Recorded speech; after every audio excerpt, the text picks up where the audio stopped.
Ladies and gentlemen, please welcome to the stage former U.S. Secretary of State, Madeleine Albright.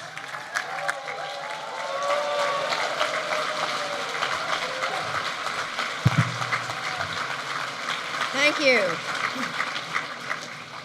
Excellencies, distinguished guests, and fellow Atlanticists, good evening. In the last few years, we seem to be observing the 70th anniversary of everything. And over the last few days, many of us have been commemorating George Marshall, who gave his famous speech at Harvard announcing a plan to save Europe on June 5th, 1947, 70 years ago today. The United States entered World War II because we had to, because our immediate survival was at stake. The same cannot be said about the Marshall Plan. In 1947, the American people were weary of war and wary of new commitments. They wanted nothing more than to come home, stay home, and make the baby boom boom. It was not self-evident that our nation would come together to support the act of enlightened self-interest, which was the Marshall Plan. But we did. And we did it in a way that was uniquely inclusive in design, uniquely expansive in scope, and uniquely American in spirit. We used Marshall Aid to encourage the creation of a united Europe, which was an ambitious goal just a few years after the most terrible war in European history. We offered Marshall Aid to the Soviet Union and Eastern Europe, though the Iron Curtain had already begun to descend. Our vision specifically embraced our former adversaries, even though this was hard for many people to accept. The Marshall Plan planted seeds of transatlantic partnership that would soon blossom in the form of NATO and the cooperative institutions of a new Europe. But just as important was the expression of leadership that the Marshall Plan conveyed. After World War I, America had withdrawn from the world, shunning responsibility and avoiding risk. Others did the same. The result was the rise of great evil in the heart of Europe.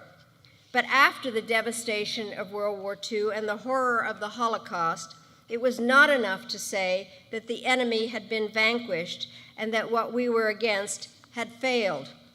The generation of Marshall, Truman, and Vandenberg was determined to build a lasting peace. And the message that generation conveyed from the White House, from both parties on Capitol Hill, and from people across our country who donated millions in relief cash, clothing, and food was that this time America would not turn inward. America would lead.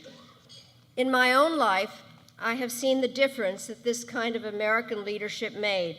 And I'm speaking not as the former Secretary of State, but as a child of Czechoslovakia born before World War II. In the early years of my life, America was absent when the Munich Agreement sacrificed my country's sovereignty in the name of appeasement. America was likewise absent when the war broke out and my family fled to England. And I can still remember sitting in the bomb shelter, singing away the fear, but worrying that we might be left to fight the war alone. And then, one day, wonderful news came from across the sea. A brave military had answered the call, and it was on its way to rescue freedom. And soon enough, America and its allies engineered D-Day, VE Day, and the Marshall Plan.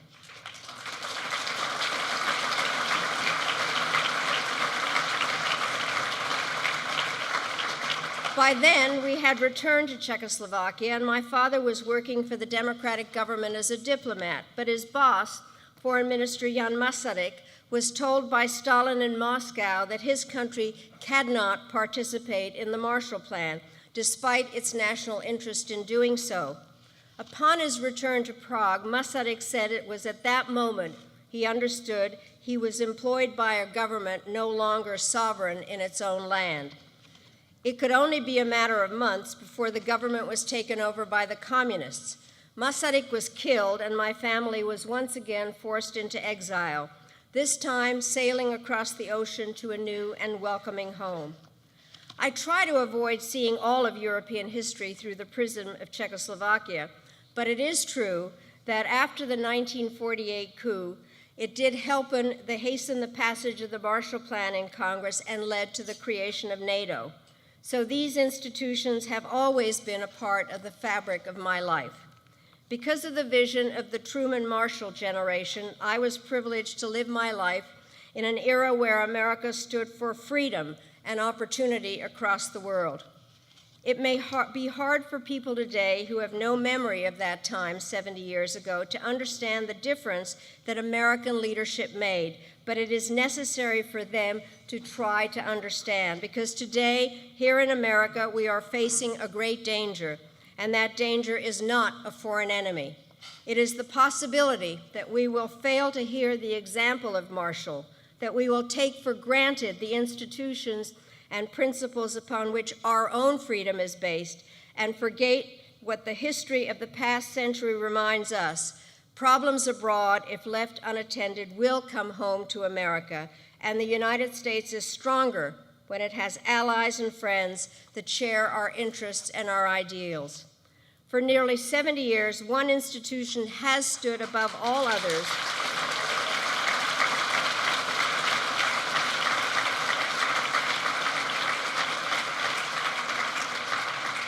For nearly 70 years, one institution has stood above all others in defending freedom and securing the interests of America and its closest allies. So it's fitting that tonight the Atlantic Council should honor that institution, NATO, and its leader, Secretary General Jens Stoltenberg.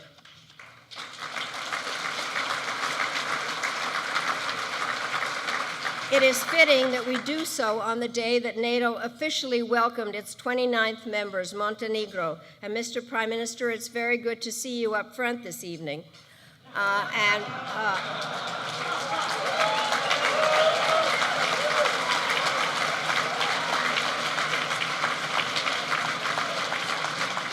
I would like to say in your native tongue, Dobrodošli. It is also fitting that we do so in the company of the family of Zbigniew Brzezinski, our dearly departed friend and a great advocate for this alliance. Tonight's honoree has served as NATO's 13th Secretary General for nearly 3 years, managing the alliance in the face of a renewed Russian threat and a growing instability to the alliance's south. He came to that position after a successful career in public service, including more than 8 years as Prime Minister of Norway. Secretary General Stoltenberg was also the UN Special Envoy on Climate Change, a position he probably doesn't boast about in Oval Office meetings today. But he is respected by both ends of the political spectrum because he has helped to purge the alliance of any sense of complacency and prepared it to meet its full range of missions in the 21st century. He has also made a vigorous effort to dispel myths about the alliance, including the supposed lack of European commitment to NATO. Secretary General Stoltenberg has made clear that NATO's European members are fully behind the alliance and that each member must meet its obligations, including to Article 5, fully and without fail.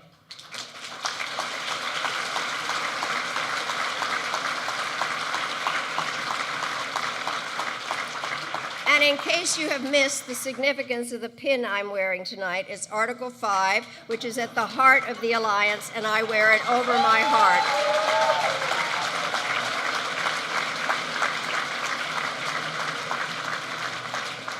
In the coming months, as NATO approaches its own 70th anniversary, the Secretary General will be grappling with many competing ideas about NATO's purpose, direction, organization, and future tasks.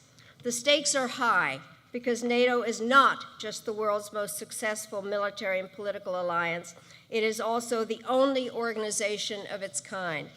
NATO is a unique and indispensable contributor to global security, born of Truman and Marshall, but defended and shaped for the better by Reagan, Bush, Clinton, and Obama. Its continued effectiveness and America's continued support for it should be a matter of urgent concern to us all, and especially to those of the Atlantic Council. I'm personally grateful, therefore, that the alliance is led by a person of long experience, inspiring vision, and great energy. Please join me in welcoming my friend and the recipient of the Atlantic Council's Distinguished International Leadership Award, NATO Secretary General Jens Stoltenberg.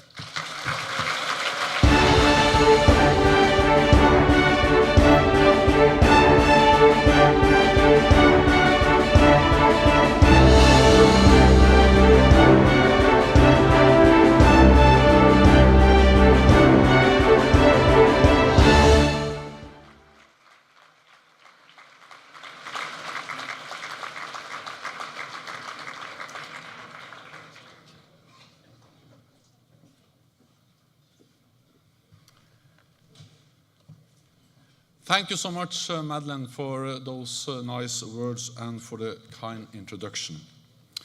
You have always been a very outspoken champion of NATO, and as well as an inspirational colleague and friend.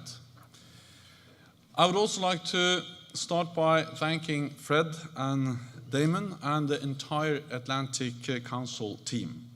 Thank you for this honor, and thank you for your steadfast leadership in support of a strong transatlantic alliance.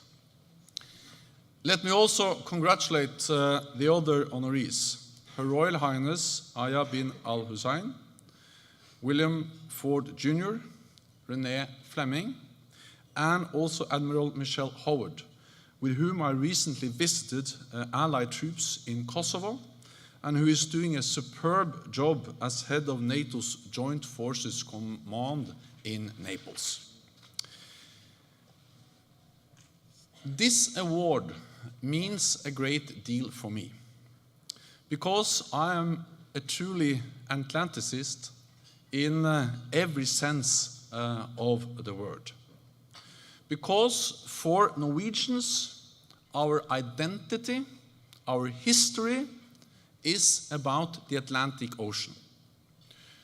Norway is, as you know, a very narrow strip of land with a very long coast, many fjords, a lot of mountains, and some reindeer.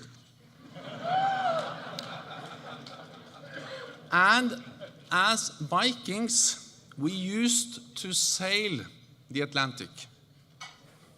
We were the first Europeans to discover America.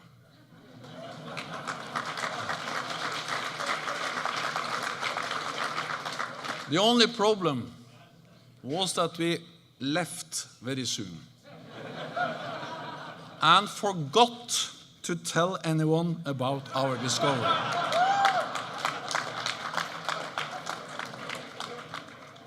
To this day, Norway remains a maritime nation, so I have never quite understood the expression oceans apart. To me, oceans bring people together, and I know this from my own experience. In fact, transatlantic means something very personal for me and my family.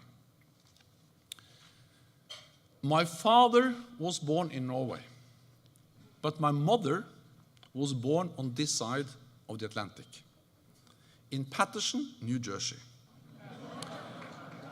So, in a very real sense, I am the product of a transatlantic alliance.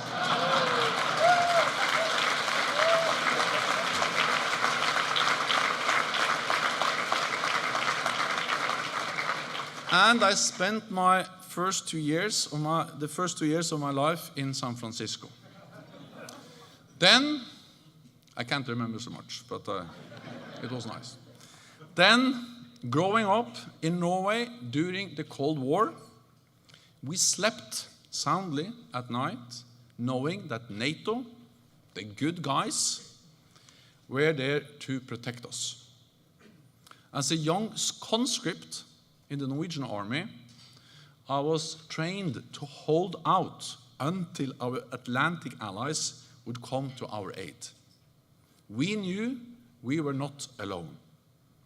That is what NATO is all about.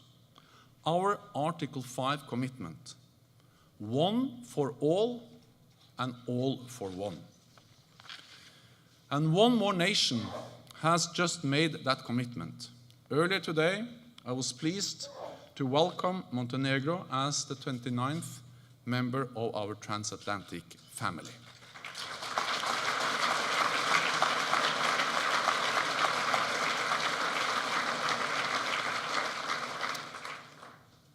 And I use the word family on purpose, because like in any other family, we have our differences. But for nearly 70 years, our NATO family has risen above those differences. We have worked together for a common purpose, the peace, security, and prosperity of our people, on both sides of the Atlantic. It is a unique bond that has kept our nations safe for almost 7 decades. Today, our commitment to the alliance is as strong as ever, not only in words, but also in deeds. The US is increasing its military presence in Europe, and Europe and Canada are investing more in defense. We may be oceans apart, but we are also the closest of allies. This is a precious thing for all of us, but we cannot take it for granted. The attacks in London on Saturday are a tragic reminder of the challenges we all face, of the important work we have to do to overcome them, and of the values of our open and free societies. So I count on you all to help keep our alliance strong. And I thank you once again for this special recognition. Thank you so much.